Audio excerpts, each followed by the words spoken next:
અમદાવાદના નિર્ણયનગર ગરનાળા પાસે છેલ્લા ઘણા સમયથી વાહન ચાલકો જીવના જોખમે રોંગ સાઈડમાં વાહનો હંકારી રહ્યા હતા। આ શોર્ટકટને કારણે અનેક નાના મોટા અકસ્માતો સર્જાતા હતા। આખરે જાગેલા તંત્રએ અને ટ્રાફિક પોલીસે કડક કાર્યવાહી હાથ ધરી હતી। મનપા દ્વારા અહીં ડિવાઈડર વચ્ચેનો કટ બંધ કરીને કાયમી ડિવાઈડર બનાવી દેવામાં આવ્યો છે। નિર્ણયનગર ગરનાળાથી ચાંદલોડિયા તરફ જવા માટે વાહન ચાલકો ટ્રાફિકથી બચવા રોંગ સાઈડનો ઉપયોગ કરતા હતા। ખાસ કરીને ગરનાળામાંથી બહાર નીકળતી વખતે વાહનો સીધા રોંગ સાઈડમાં જ વળી જતા હતા। પરિસ્થિતિની ગંભીરતાને જોતા મનપા ટ્રાફિક એન્જિનિયરિંગ વિભાગે ડિવાઈડરની કામગીરી પૂર્ણ કરી છે। હવે વાહન ચાલકોએ ચાંદોડિયા કે ઉમિયા હોલ તરફ જવા માટે LMB બ્રિજ પરથી પસાર થવું પડશે। પોલીસની ગેરહાજરીમાં ફરીથી જોખમી મુસાફરી શરૂ થઈ જાય છે। સ્થાનિકોની માંગ છે કે અહીં કાયમી ધોરણે ટ્રાફિક પોઈન્ટ મૂકવામાં આવે જેથી અકસ્માતનો ભય ટળી શકે। પહેલાં અહીંયા કટ હતો એટલે પહેલાંથી પબ્લિક આવતી હતી રોંગ સાઈડ આજે બરાબર એ કટ બંધ કરી દીધો છે એટલે આગળથી વળવા જાય છે બધા। એના માટે અમે અહીંયા ડ્રાઈવ રાખી છે અને અહીંયા જે આવે છે પબ્લિક એમને અમે જણાવીએ છીએ કે પાછા યુટર્ન મારી પાછા જતા રહો રોંગ સાઈડ ના આવે। સ્પીડ ગનથી અત્યારે લોકોને કઈ રીતે દંડ પણ કરી રહ્યા છો કે એટલે પછી આમ ત્યાં સ્પીડ ગનથી ઊભા રાખે છે સ્પીડમાં કોઈ વાહન આવી જાય તો એના માટે સ્પીડ ગન છે।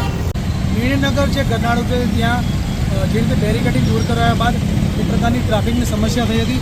ત્યારે હાલમાં કહી શકાય કે જે નિર્ણયનગર અંડરપાસથી બહાર નીકળતા જો રસ્તો છે એ ઉમિયા હોલ તરફ જે રસ્તો છે ત્યાં બેરિકેડિંગ હવે થઈ ગયું છે।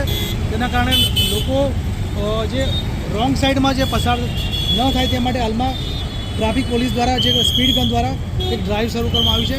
કારણ કે આ જે ડ્રાઈવના કારણે લોકોને જાગૃત કરાઈ રહ્યા છે। તેમજ જે રીતે આપ દ્રશ્યમાં જોઈ શકો છો અત્યારે જે ટ્રાફિક વિભાગ છે તે અહીં સંચાલન કરી રહ્યું છે અને જે સ્પીડ ગનથી પણ લોકો જે ઓવર સ્પીડ વાહન ચલાવતા હોય તેને પણ ડાયરેક્ટ તેને મેમો આપી શકાય છે।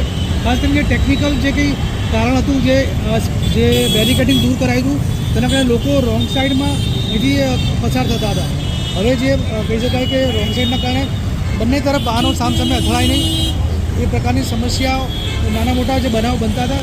પણ અત્યારે જે કહી શકાય કે ટ્રાફિક પોલીસ દ્વારા હાલમાં કહી શકાય છે બેરિકેડિંગ જે કરાયું છે એન્જિનિયરિંગ વિભાગ દ્વારા કોર્પોરેશન દ્વારા તેમજ ટ્રાફિક વિભાગ દ્વારા પણ સ્પીડ ગન દ્વારા હાલમાં કહી શકાય કે રોંગ સાઈડ વાહનોને અટકાવવામાં આવી રહ્યા છે। તેમજ જે સ્પીડી જે વાહનો આવતા હોય સામે અથડાય નહીં તે પ્રકારના જે વાહનોને પણ ડાયરેક્ટ જે સ્પીડ ગન દ્વારા મેમો આપવાની કાર્યવાહી પણ હાલમાં ચાલુ કરવામાં આવી છે। Pravin Jadav PR live news Ahmedabad.